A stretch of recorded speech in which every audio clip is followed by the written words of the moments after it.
Right now on 5 on your side at 10. On the run, police are searching for a car thief who killed a family. We have 4 family members who's supposed to be here who's not here anymore. Plus, a tax refund, but it's not from Uncle Sam. TurboTax is shelling out millions. Are you owed some cash? But first, heat is building across the bi-state region. The records that are expected to fall and what you can do to prepare. The heat is on in St. Louis, and it's only May. Good evening. Thank you for being with us. I'm Ann Allred. And I'm Mike Bush. After seasonally cool weather for weeks, temperatures are going to soar into the 90s this week. Chief Meteorologist Scott Cottle is here to explain why this heat wave will be especially dangerous, right, Scott? You know, Mike, we normally get our first 90-degree day on average over the last 30 years, about May 15th. So we're a little bit above average. No big deal, right? Well, we haven't seen temperatures very warm so far this spring. In fact, today's high matches the highest we've seen so far this year at 87 degrees. We saw that last month on the 23rd. But for this year, we've only had 5 days at or above 80 degrees. And it's been 223 days since we were above 90 degrees.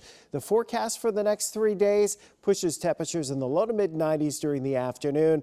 Each and every day will be above the record daily high temperature. And that's the other aspect of this. Usually this time of year, you might get 1 or 2 days where you nip at that 90-degree mark, but you usually don't get 3 in a row and the humidity to go along with it. So what do you need to do? Probably the best thing you can start doing right now is start increasing your water intake. Over the next few days, we all need to stay hydrated because your body needs to sweat to cool off. And if it's not sweating, there's a problem. So that's what you can start doing right now. Increase your water intake. And then when we get into the heat of the next few afternoons, we'll all need to take it a little easy. All right, Scott, and we'll check back. The search continues tonight for the driver in a deadly crash on Del Mar Boulevard. A St. Louis family lost 4 members Friday night. Our Pepper Baker joins us live from the Van Deventer neighborhood near the intersection where that crash happened. Pepper?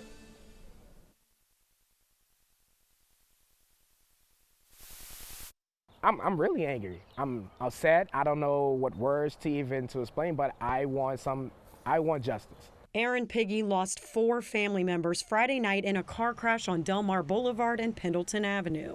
So like they're expecting me to bury my mother, my uncle, my other uncle, and my own sister. Jennifer Polk lives on the street and heard when a stolen Jeep Cherokee crashed into a Kia minivan. I ran down there and I seen the kids, yelling and crying. So I went around to the side to tell the little girl to calm down and it'll be okay. St. Louis police say 3 teenagers in the stolen Jeep crashed into the minivan carrying 7 of Piggy's family members who had just finished grocery shopping. As of right now, we don't have any information that the officers were pursuing the vehicle, but they did try to deploy spike strips to stop the vehicle. Police ran the Jeep's license plate, found it was stolen from Herculaneum and wanted for felonies from multiple jurisdictions. Public Safety Director Dan Isom says police pursuits are a tough call. That doesn't negate the fact that we try to pull people over who are wanted for crimes. And even when attempting to do that, cars may flee just from the simple fact of trying to pull them over. Police found guns and suspected narcotics in the Jeep and took the 2 teenage passengers into custody. The driver ran off and is still on the loose. Here's what I do. I'm trying to keep it strong. I really am. But I'm definitely crying on the inside because I got to keep it strong for my own family. But it hurts so bad, so deeply. Now, because the suspects are minors, police have not released their names, but Dr. Isom says they are pursuing charges. Live in St. Louis, Pepper Baker, 5 on your side. Manhunt over. Tonight, an escaped inmate is in police custody in Indiana. The former corrections officer he fled with has died. Vicky White and Casey White, no relation, were captured in Evansville. They crashed their car while fleeing from police. Vicky White then shot herself. We're lucky that no law enforcement was injured, no innocent civilians were injured. The pursuit was short in nature, and we have both people in custody. The 2 have been on the run since April 29th. That was the day Vicky White was retiring as a corrections officer at the Alabama prison. Casey White was a prisoner. Tonight, gas prices are rising and reaching new highs in some places. That national average now sits at $4.32, just a penny shy of the record set in March. For Illinois drivers, gas prices have climbed nearly 20 cents in just 1 week to a new record of $4.60. Missouri's average is $3.89. That's about 5 cents less than the all-time record set in 2008. The price of diesel fuel is also hitting all-time highs tonight in both Missouri and Illinois. And even if you don't fill up with diesel, you will be paying for it. 5 on your side's Holden Kerwicki joins us now live outside a gas station in Sauget, where he spent the day learning more about these rising costs. Well, Mike, according to one petroleum analyst that I spoke with, the price at the pump is on the rise due to fears that the European Union could finally put sanctions on some of the largest Russian energy producers. And that's produced a huge gap between gas and diesel. In fact, it's the largest price difference in more than 15 years. It doesn't matter if you drive a car or a truck. You've probably noticed the same thing as Dan Baruski when checking prices at the pump. They're high, I can tell you that. In the last week, the cost of diesel has risen more than 22 cents per gallon, with the average nationally sitting around $5.52 per gallon.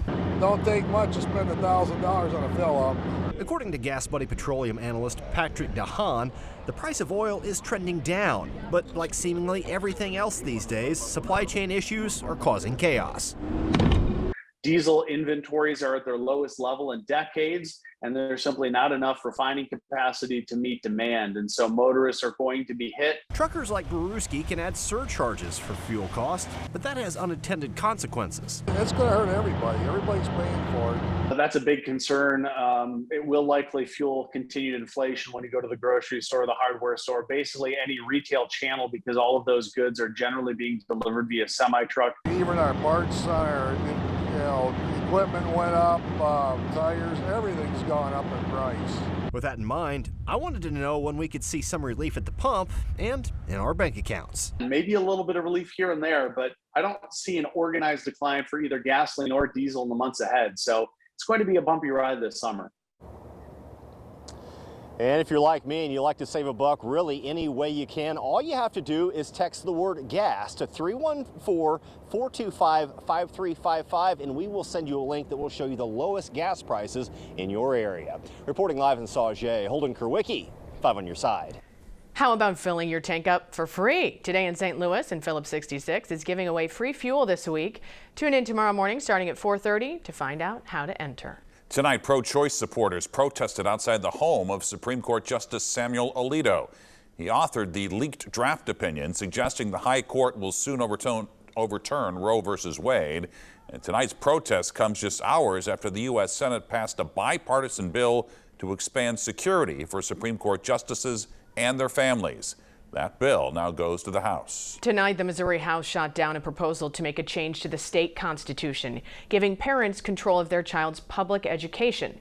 The measure failed 60 to 81. If enacted by voters, the change would have put constitutional restrictions on how teachers discuss race and racism. New tonight, a multi-million-dollar project to breathe new life into abandoned swimming pool in East St. Louis. The historic Pop Miles pool has sat vacant for more than a decade.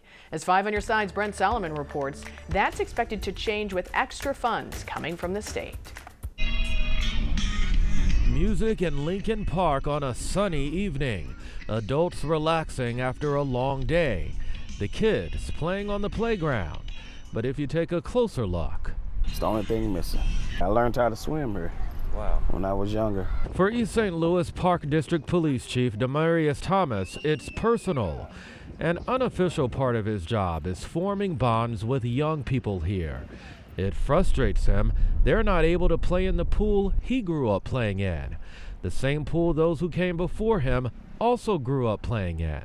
If you go back in history of this place, during segregation, this is where the blacks came here, was to Lincoln Park. It's where they could go swimming. You're correct. The pool is known as the Pop Miles Pool. It closed due to a structural leak more than a decade ago. Now, we've learned Governor J.B. Pritzker's $46 billion state budget includes $3 million to bring the pool and its facilities back to life. It will take several years before the pool reopens, but this community is so grateful to see the conversation happening again. We used to run through this park. For 59-year-old Jerry Johnson, seeing new life to the area he calls home makes him proud. It's more than pride, it's a legacy. Because there are so many memories here. Memories rooted in history. And now, hope. With the pool open, kids that don't know how to swim can learn how to swim. Something so simple can mean a lot. Just think about it, all the negative stuff you hear about East St. Louis. So now, with this park, with the tennis court, it gives the youth something to do instead of just when they come outside, ain't nothing to do. I mean, like, what are they going to do? Brent Solomon, 5 on your side. Lincoln Park is already home to a new tennis court. The Mary Brown Recreation Center is also located there, providing after-school activities for kids. Leaders say reviving the pool would help that area come full circle. TurboTax refund. Are you eligible? And how do you get your money? We verify. Rapper worries. Fast food is not always healthy. The investigation that found it's what's on it, not in it.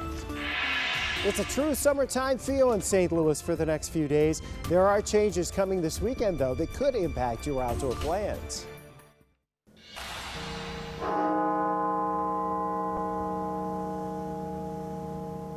The morning bell at the Washington National Cathedral rang 1,000 times tonight. Each toll of the bell represented 1,000 of the nearly 1 million Americans who've died from COVID-19. A possible new timeline tonight to get children younger than 5 vaccinated for COVID-19. The FDA now says the authorization for a vaccine could come before the target date of late June.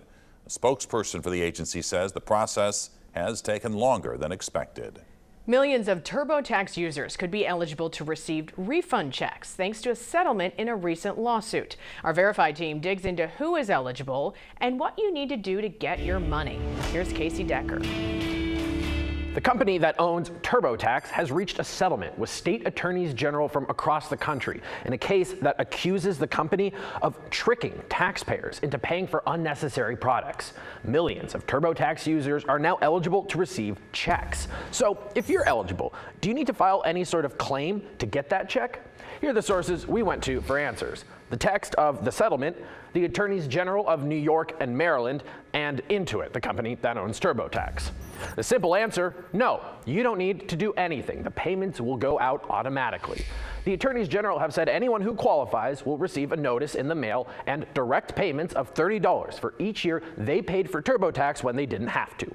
So who qualifies? The heart of the case is that for many years, TurboTax had 2 products labeled as free.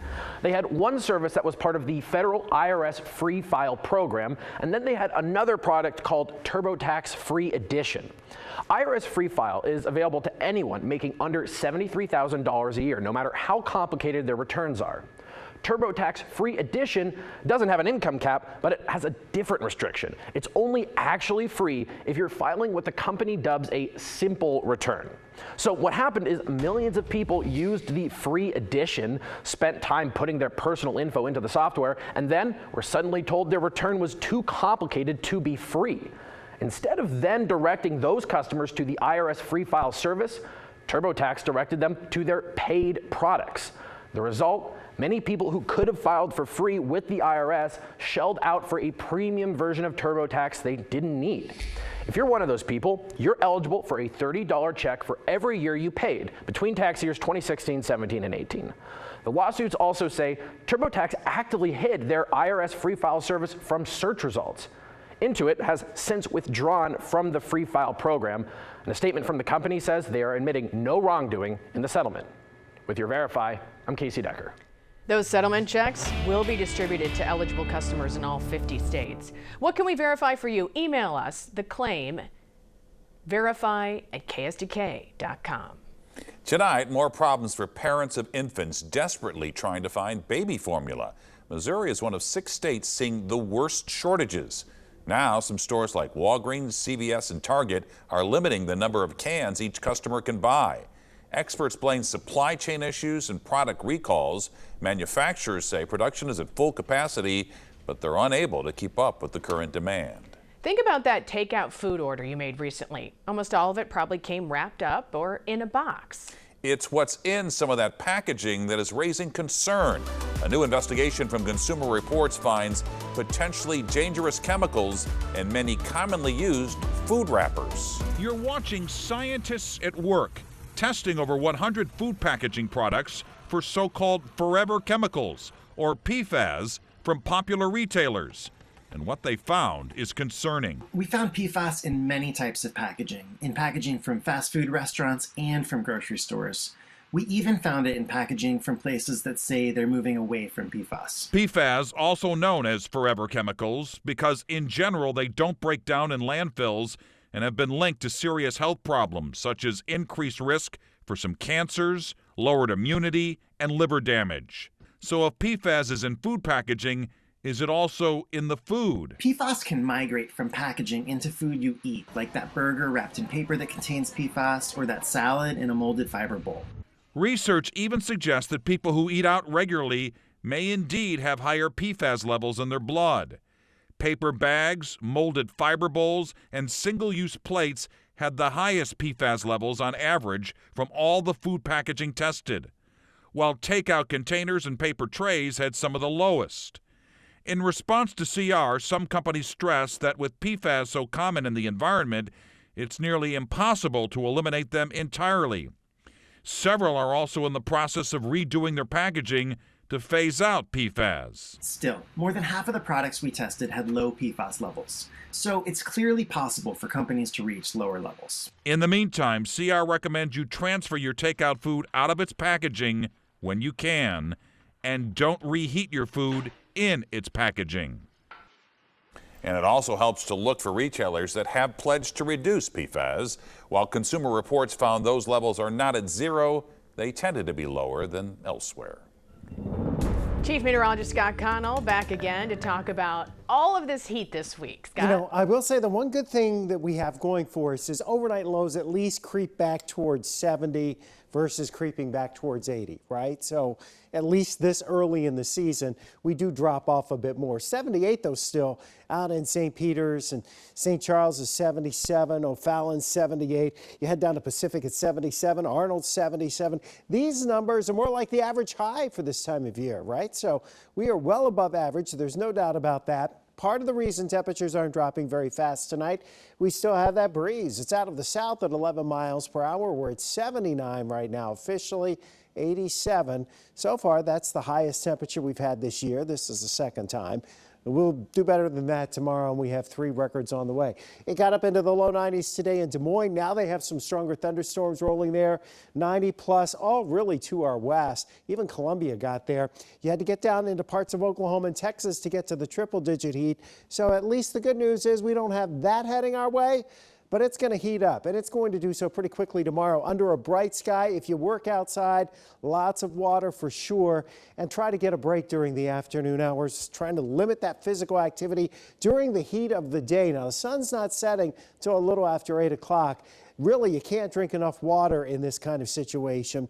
Wearing that lightweight, light-colored clothing, and using that air conditioner. Check on the seniors. Make sure they turn it on. Stay out of the sun. Remember your pets and your kids. These are the simple things, but they do make a difference for sure. So we head into Saturday, really Friday night into Saturday. That's our next chance for seeing scattered showers and thunderstorms. That's when this pattern will break down and when some cooler temperatures will start to head our way. We'll still be in the 80s for highs as we head into Saturday, but by the time we get to Sunday into Monday, it's more like it ought to be for this time of year. Temperatures in the 70s. So 3 record high temperatures on the way for the day, Tuesday, Wednesday, and Thursday. All afternoon heat index values will be in the mid to upper 90s, trying to nip 100 degrees on the heat index. That's what it'll feel like.